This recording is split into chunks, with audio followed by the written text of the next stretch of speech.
देश में जल्द ही यानी 1 जुलाई से 3 नए कानून लागू होने जा रहे हैं। कानून मंत्री अर्जुन राम मेघवाल ने विभिन्न कानूनी पहलुओं और विशेषज्ञों द्वारा उठाई गई चिंताओं पर विचार करते हुए 1 जुलाई से 3 नए आपराधिक कानूनों को लागू होने की पुष्टि की। उन्होंने कहा कि इन 3 नए कानूनों पर फिर से विचार करने का सवाल ही नहीं है। हमारी आज की रिपोर्ट भी इसी विषय पर है, तो आइए आपको बताते हैं इन 3 नए कानूनों के बारे में।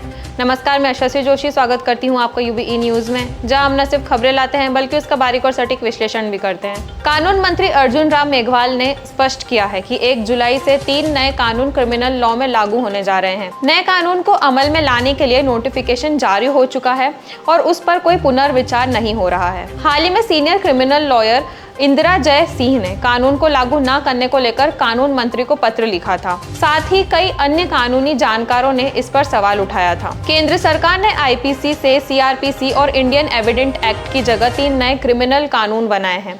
1 जुलाई से ये अमल में आएगा और इसके लिए 24 फरवरी को नोटिफिकेशन जारी कर दिया गया था। नए कानून के तहत आईपीसी की जगह भारतीय न्याय संहिता, सीआरपीसी की जगह भारतीय नागरिक सुरक्षा संहिता और इंडियन एविडेंस एक्ट की जगह भारतीय साक्ष्य अधिनियम लगेगा। हालांकि नोटिफिकेशन में कहा गया है कि केंद्र सरकार ने भारतीय न्याय संहिता की धारा 106(2) को फिलहाल होल्ड कर दिया है, यानी धारा 106(2) फिलहाल लागू नहीं होगा। ये प्रावधान हिट एंड रन से जुड़े अपराध से संबंधित है। इस प्रावधान के विरोध में जनवरी के पहले हफ्ते में देश भर में ड्राइवरों ने हड़ताल की थी, जिसके बाद केंद्र सरकार ने आश्वासन दिया था कि इस कानून को ड्राइवर यूनियन से चर्चा के बाद अमल में लाया जाएगा। भारतीय न्याय संहिता में कुल 358 धाराएं हैं और उनमें से 20 नए अपराध को परिभाषित किया गया है।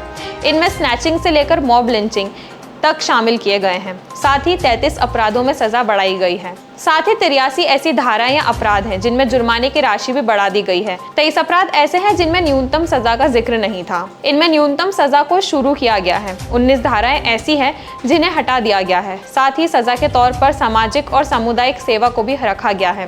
पहले यह नहीं था। राजद्रोह जैसे अपराध को अब नए कानून में हटा दिया गया है। BN-2 संहिता की धारा 113 में आतंकवाद से संबंधित परिभाषा और सजा का प्रावधान है। सीआरपीसी की जगह कुल 484 धाराएं थी। वहीं भारतीय नागरिक सुरक्षा संहिता में 531 धाराएं हैं। कुल 177 ऐसे प्रावधान हैं जिनमें संशोधन हुआ है।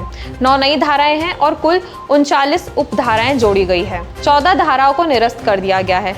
BNSS 2023 में सबूतों के मामले में ऑडियो वीडियो इलेक्ट्रॉनिक्स तरीके से जुटाए जाने वाले सबूतों को प्रमुखता दी गई है। नए कानून में किसी भी अपराध के लिए जेल में अधिकतम सजा काट चुके कैदियों को उनके निजी बॉन्ड पर रिहा करने का प्रावधान रखा गया है। वहीं भारतीय साक्ष्य अधिनियम में कुल 170 धाराएं होंगी। पहले के इंडियन एविडेंस एक्ट के तहत कुल 167 धाराएं थी।